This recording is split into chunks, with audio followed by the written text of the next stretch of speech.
Spontan. Oke, halo guys semuanya, kami dari Spontan Uhuy. Jadi kita mau tahu nih pendapat warga-warga Semakbu tentang perpajakan. Betul. Let's go to narasumber. Welcome to Pajak. Pelajar sadar pajak. Let's go. Halo. Jadi di sini kita mau bertanya nih tentang pajak. Menurut kamu pentingnya pajak dari 1 sampai 10 berapa? 9. 1 sampai 10 mungkin 8. 8 mungkin. 8. Menurut kamu pajak itu apa sih? Pajak tuh kayak uang yang dibayarkan atau sesuatu yang kita pakai. Jadi untuk kayak menjadi perputaran uang negara seperti itu. Menurut saya pajak itu ya seperti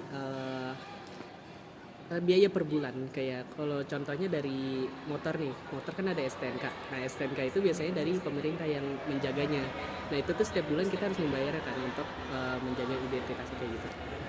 Biaya yang dikeluarin sama seluruh masyarakat Indonesia buat mendanai segala kepentingan di Indonesia mungkin. Ada nggak sih dampak yang kamu rasain tentang pajak ini? Kalau pajak buat ngerasain langsung mungkin Buat diri sendiri tuh mungkin sebenarnya nggak terlalu kerasa banget ya. Cuman kan balik lagi kita itu sekolah di sekolah yang mungkin pakai uang dari pemerintah juga.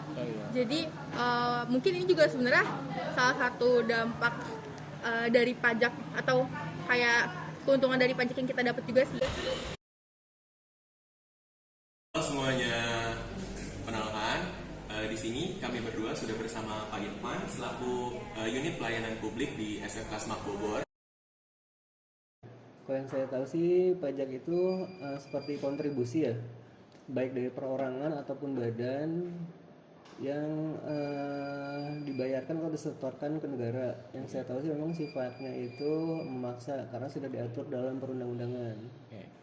Dan mungkin ada namanya sudah masuk perundang-undangan, mungkin ada sanksi dan segala macam ya karena sudah diatur. Dan untuk fungsinya juga yang saya tahu sih untuk kepentingan rakyat sih, seharusnya untuk kepentingan rakyat.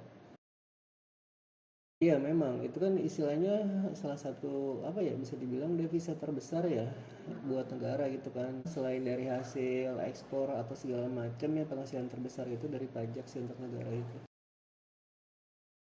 Yang saya tahu kalau ngeliat dari ini sih ada perorangan sama badan ya. NPWP itu kan nomor pokok wajib pajak ya. Yang saya tahu waktu dulu saya bikin sih saya harus datang langsung ke kantor pajak offline. Itu memang kita diminta untuk ke fotokopi KTP. Bawa fotokopi KTP aja sih, setelah itu kita dikasih semacam apa ya, daftar isian kali ya.